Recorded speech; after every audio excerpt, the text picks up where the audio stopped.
대한민국 기업 경쟁력을 이끄는 경영자들 집합소 인물탐구 시랩입니다. 2024년 이맘때 금융업계에서 가장 커다란 이슈는 밸류업이었습니다. 1년이 지난 지금에 와서는 뚜렷한 성과를 거두지 못했다는 평가가 지배적입니다. 주주 환원율은 여전히 낮고 기업 지배 구조도 개선되지 않았기 때문입니다. 다만 이러한 상황 속에서도 밸류업을 선도해 나가는 곳이 있습니다. 바로 신한금융지주죠. 신한금융지주는 지난해에만 7천억 원 규모의 자사주 매입을 진행했습니다. 2025년에는 추가로 1조 원 규모의 자사주 매입 및 소각을 계획했죠. 신한은행은 지난해 금융권 최초로 책무구조도를 도입했는데, 책무구조도는 금융사고의 책임 소재를 명확히 하기 위해서 임원별로 책무를 나눠 모은 문서입니다. 신한금융지주의 강력한 밸류업 정책은 정부의 밸류업 기조에 발맞추기 위함이라는 것이 업계의 중론입니다. 다만 일각에서는 신한금융지주가 밸류업 정책을 강력히 추진하는 것에 또 다른 목적이 있다는 해석도 나옵니다. 이는 신한금융의 밸류업 정책을 통해 제1교포 주주들의 실질적 지배력이 강해지는 부가 효과가 나타나고 있기 때문입니다. 기업이 장래 매수 및 자사주 소각을 통해 총 발행 주식량을 줄이게 되면 주식을 쥐고 있는 사람들의 지분율은 증가합니다.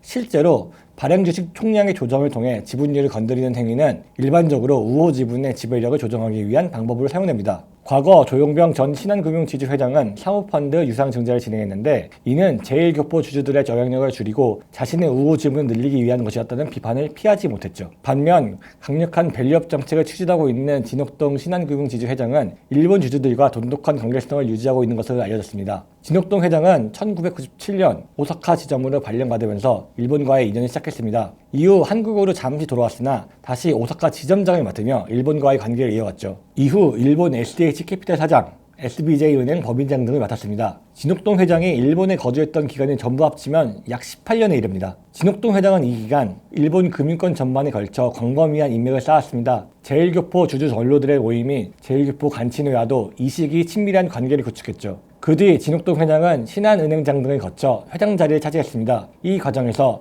전체 지분의 약 15% 차지하는 제1교포 주주들의 지지가 큰 영향을 줬다는 것이 업계의 중론입니다. 진옥동 회장은 지금도 제1교포 주주들과의 공고한 신뢰관계를 유지하기 위해 노력하고 있습니다. 주주총회 하루 전날인 2024년 3월 25일 신한금융지주 본사 사옥에서 제1교포 주주들을 직접 만나 회동을 가지기도 했죠. 신한금융지주는 전통적으로 제1교포 주주들이 사실상의 오너십을 행사하고 있다고 알려졌습니다. 이들의 관계는 신한은행이 창립됐던 때까지 거슬러 올라갑니다. 신한은행을 설립한 이희건 명예회장은 제1교포 사회의 대부로 불리는 인물입니다. 광복 이후 일본에 거주하며 신용조합 오사카 허은을 창립하며 금융인의 삶을 시작했죠. 1982년 신한은행을 창립할 때는 제1교포 340여 명으로부터 출자금을 모았습니다. 원로 제1교포 주주들은 제1교포 간치를 설립했는데, 이들은 제1교포들이 집단 행동에 나설 수 있도록 컨트롤 타워의 역할을 하고 있는 것으로 알려졌습니다. 제1교포 간치 내의 영향력이 가장 두드러지게 나타났던 것은 약 15년 전 발생했던 신한사태입니다. 신한사태는 라항찬 당시 신한금융지주 회장이 2009년 9월 이희건 명예회장의 경영자문료에 손을 대는 횡령을 저질렀다며 신상훈 당시 신한금융지주 사장을 고소하며 시작됐습니다. 이백순 당시 신한은행장도 신상훈 사장을 횡령 혐의로 추가 고소했죠.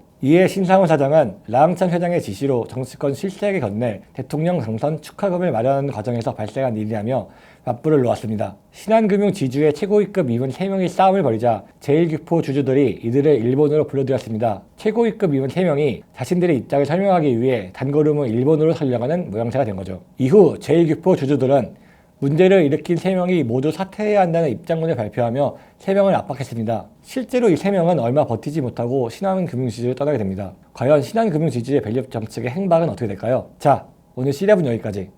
다음 시간에도 대한민국 경제를 이끌어가는 경영자들의 다양한 이야기로 찾아오겠습니다. 그럼 CG저널의 김홍준 기자였습니다.